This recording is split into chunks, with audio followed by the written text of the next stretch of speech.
standard is a monetary system where a country's currency, for example the US dollar, has a value directly linked to gold.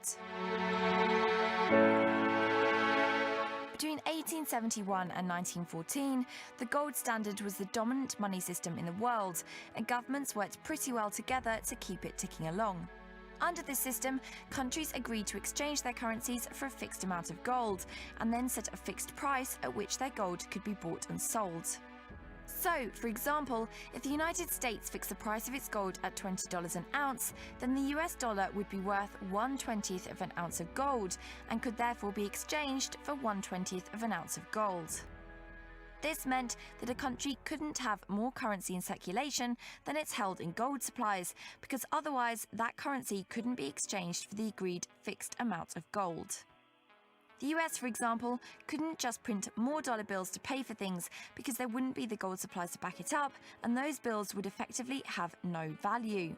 And because gold is a natural resource, there's only a limited supply of it to go around. Governments can't just create more of it.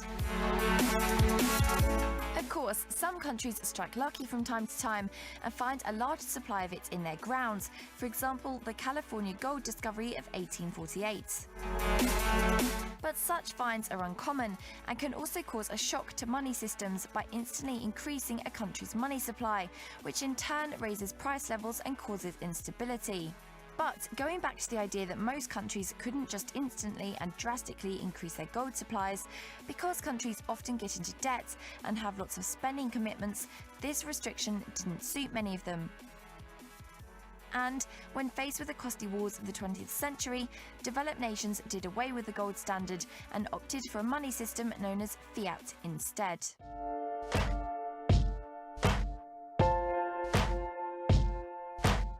This is a system where currencies have a value given to them by governments rather than linked to gold.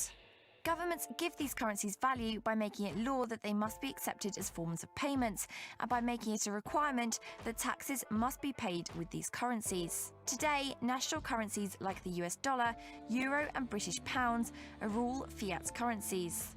And because the value of a fiat currency isn't linked to gold, governments have the power to issue more of it where they see fit, while banks are able to create more of a fiat currency through lending.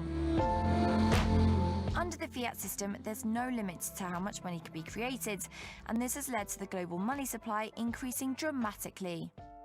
The problem is, the more of a currency that's in a system, the more the prices rise, and this, in turn, leads to inflation and the value of that currency going down.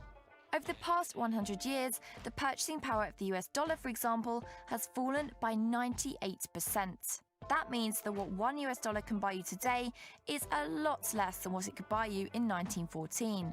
But the wages and incomes of most ordinary people don't increase at the same rate as rising prices, and so many people are forced to take out debt just to pay for basic items that they were previously able to afford.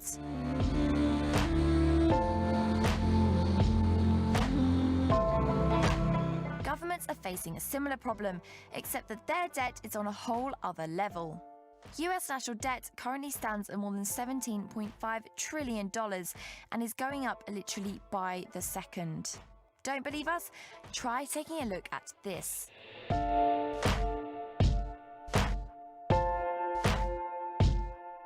You can even watch how much money is being created live.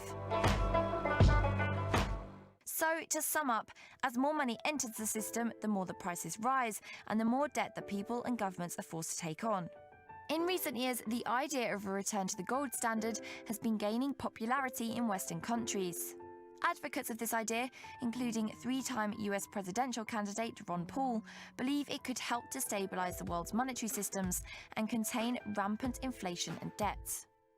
There would be several problems with a return to the gold standard, however, including short-term price shocks caused by gold rushes or gold being lost, the risk of governments and central banks, who would be the ones responsible for regulating a gold standard system, not playing by the rules, and on a more practical level, there simply isn't enough gold in the world to match the current money supply. In 2012, the world's total gold supplies equaled 170,000 metric tons, which in total equated to roughly $9 trillion. but as we've already seen, the US national debt alone is nearly double that. So if we wanted to return to the gold standard, then the price of gold would have to soar by an incredible amount, which could have serious repercussions for the global money system.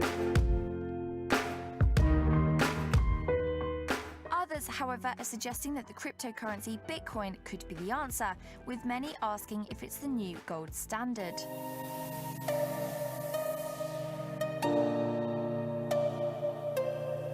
And it's true that Bitcoin and gold share similar features. Bitcoin is essentially digital gold. There is a finite supply, just like there is a finite supply of gold. There's a certain predictable rate at which Bitcoin are being mined, similar to somewhat predictable rate at which gold is being mined. In fact, some of the principles behind Bitcoin are apparently deliberately designed after gold's. And while some point out that Bitcoin isn't a hot commodity like gold, something that can be physically touched, the value of both is determined in a similar way. For while gold can be turned into jewelry, etc., it can't be eaten, burnt for energy, or used to build a house. Essentially anything that humans really need. Which means its value only really comes from the belief by people that it is worth something. And the same is true for Bitcoin.